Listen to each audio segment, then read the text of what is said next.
화제의 뉴스를 골라 과학 기자의 시선으로 분석하는 과학 본색 시간입니다. 네, 이성규 기자와 함께하겠습니다. 안녕하세요. 안녕하세요. 어서 오세요. 네, 오늘은 어떤 이야기를 나눠볼까요?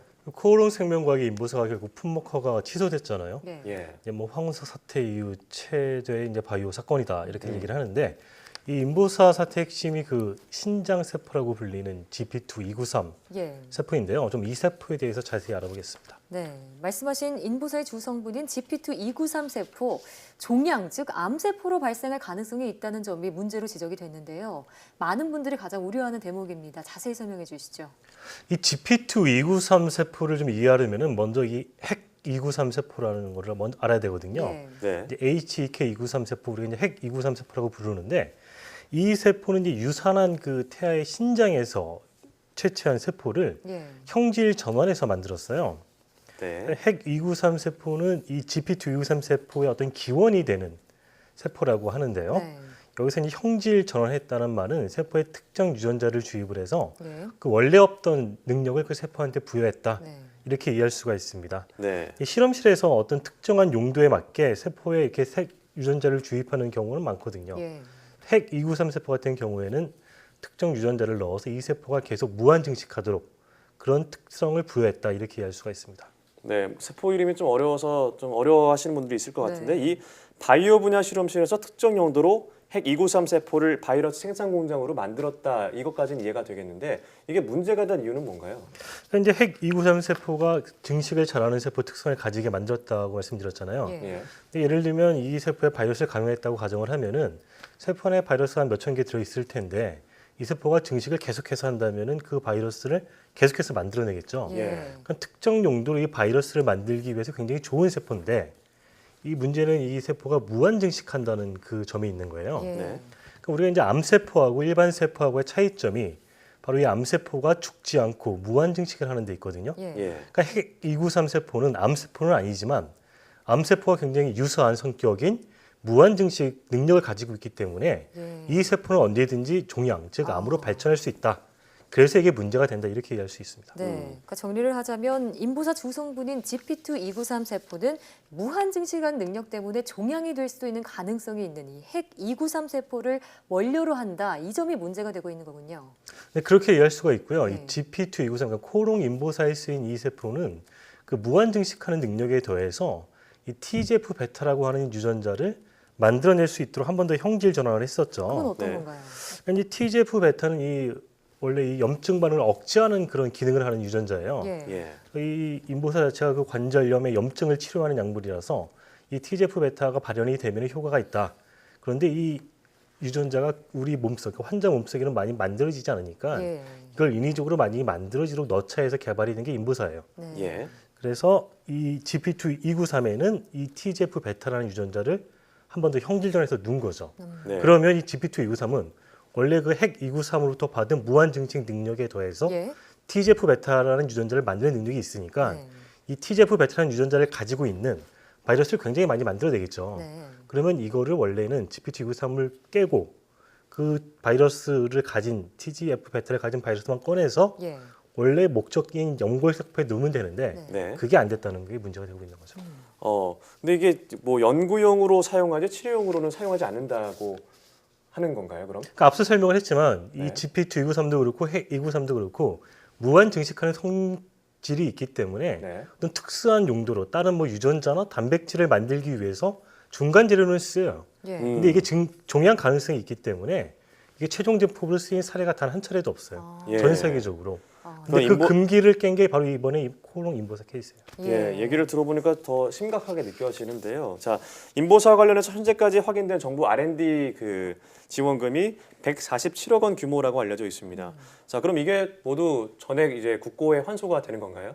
그러니까 이 147억 가운데 82억 원 정도는 올 상반기 중에 이제 평가가 열려서 국고 환수 여부를 결정할 예정이에요. 예. 예, 그 이유는 이 사업 자체가 2015년에 시작이 돼서 지난해 종료가 됐어요. 그래서 아직 평가가 안 열렸기 때문에 이 사업은 평가가 이제 열릴 예정이니까 네. 평가를 해서 국고 환수 여부를 결정을 해서 결정이 되면 82억 원이 국고로 들어오겠죠. 근데 예. 이제 나머지 한 65억 원 정도는 이게 2002년부터 시작이 돼서 2009년까지 지원을 받은 금액이에요. 예. 근데 이 사업들은 이미 다 종료가 됐고 최종 평가도 다 마친 상황이거든요.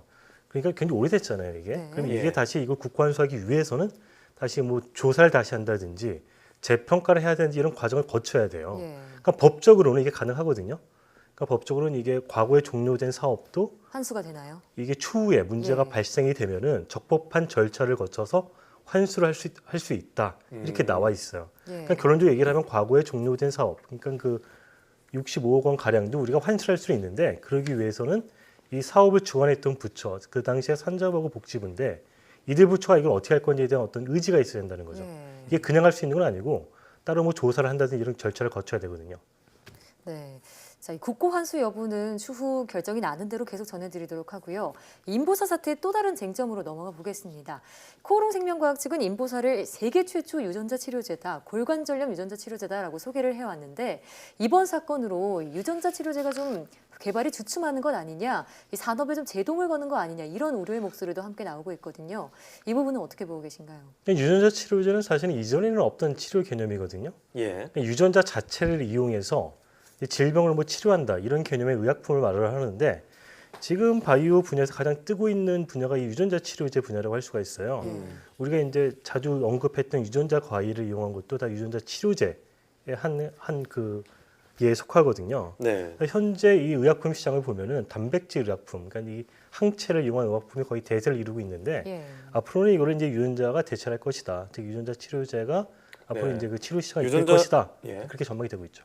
네, 유전자 치료제가 바이오에서 최근 뜨고 있는 산업이다라는 거는 저희가 뭐 여러 얘기를 나눴던 것 같은데 예를 좀 들어볼 수 있을까요? 그러니까 이제 최근 미국 FDA가 이 척수성 근육 위축증 치료제를 승인을 했어요. 좀 예. 이름이 어려운데 이 치료제가 근데 굉장히 놀라운 게 뭐 네. 승인한 것도 대단한 일이지만 가격이 한 번 투여에 한 25억 정도가 돼요. 한 번 투여하는데요. 한 번 투여하는데 예. 네. 예, 이게 단일 치료제로는 세계 최고가에 속하고요. 꼭 가격이 비싸서가 아니라 네. 그만큼 이 치료제가 혁신 의약품이라는 걸 상징하는 거겠죠. 예. 예. 그래서 최근 한 3, 4년, 한 5년 정도의 사례를 놓고 보면은 미국 FDA에서 유전자 치료제를 1년에 뭐 한두 건씩 승인을 하고 있어요. 예. 그리고 이제 뭐 유전자 치료에 서막이 열리고 있다 이렇게 볼 수가 있습니다. 그렇군요. 자, 그러면 유전자 치료제 개발은 전 세계적으로 핫 이슈다 이렇게 볼 수 있는데 그럼 우리나라 상황은 어떤가요? 근데 뭐 아까도 말씀드렸지만 우리나라는 뭐 인보사도 있었지만 이거 뭐 실패한 걸로 드러났지만 예. 인보사 이외에도 유전자 과외가 우리나라 굉장히 강국이에요. 네. 예. 근데 사실은 우리는 여러 가지 제약 때문에 이게 지금 치료용으로 연결이 되지 못하고 있어요. 좀 그런 걸 풀자고 한 법안이 첨단 재생 의료법이라는 게 있어요. 예. 근데 이게 지금 국회 계류 중에 있는데 이번에 이제 인보사 사태가 터지면서 이게 이제 국회 통과가 사실상 어려운 거 아니냐. 아, 제동이 걸려. 뭐 이런 의견이 좀 나오고 있습니다. 네. 만약 예. 이게 이제 이번 국회에서 처리가 안 된다면은 20대 국회잖아요, 지금 국회가. 네. 예. 그럼 자동 21대로. 폐기가 돼요. 네. 그럼 21대 국회에서 이걸 다시 발의를 해서 상정을 해야 되는데 굉장히 절차가 복잡하죠. 예. 그러니까 이번 국회에서 이게 처리가 안 되면 사실상 그냥 물 건너갔다 이렇게 볼 수가 있는 거죠. 예, 뭐 한창 활성화가 돼야 되는데 막혀 있다는 게 안타까운데요. 근데 전화 위복이라고 하잖아요. 오히려 이번 인보사 사태를 통해서 이게 빨리 법안이 발의가 돼야 되는 거 아니냐 이런 목소리가 좀 커지고 있는 것 같은데요. 그러니까 이제 한편으로는 이번 인보사 사태가 이 어떤 법안 통과에 제동을 걸지 않을까 하는 우려의 목소리가 있지만 또 네. 한편으로는 오히려 이런 사태를 막기 위해선 이런 법안이 조속히 통과돼야 된다 예. 이렇게 보는 의견이 있는 거예요. 지난 28일 식약처가 인보사 허가 취소를 발표하고 나서 예. 이 제약 바이오 업계는 이런 재발 방지를 위해서 이 식약처의 결정을 존중한다 이런 성명을 발표를 했었는데요. 네. 그와 더불어서 이 제약 업계나 바이오 업계에서 강조했던 게 뭐냐면 결국 이런 정부 지원도 필요하지만 첨단 재생 의료법과 같은 제도적 장치가 마련이 돼야 된다. 예. 그래야지 이런 인보사 사태도 재발을 막을 수 있지 않겠느냐. 예. 그 우회적으로 이 법안 통과를 좀 촉구했었던 거죠. 예. 지금 국회가 아직 안 열리고 있는데 이제 임시국회가 열리게 되면은 인보사 사태 처리와 맞물려서 이 법안이 어떻게 처리가 될지도 한번 좀 주목해야 될 사안인 것 같습니다. 네. 정말 이 인보사를 투여하신 3,400명이 넘는 환자분들은 이 순간에도 얼마나 불안하실까 싶습니다. 제약 바이오 산업의 발전을 위해서라도 잘못된 부분은 철저하게 조사해서 바로잡아야겠습니다. 네. 오늘 말씀 잘 들었습니다. 고맙습니다.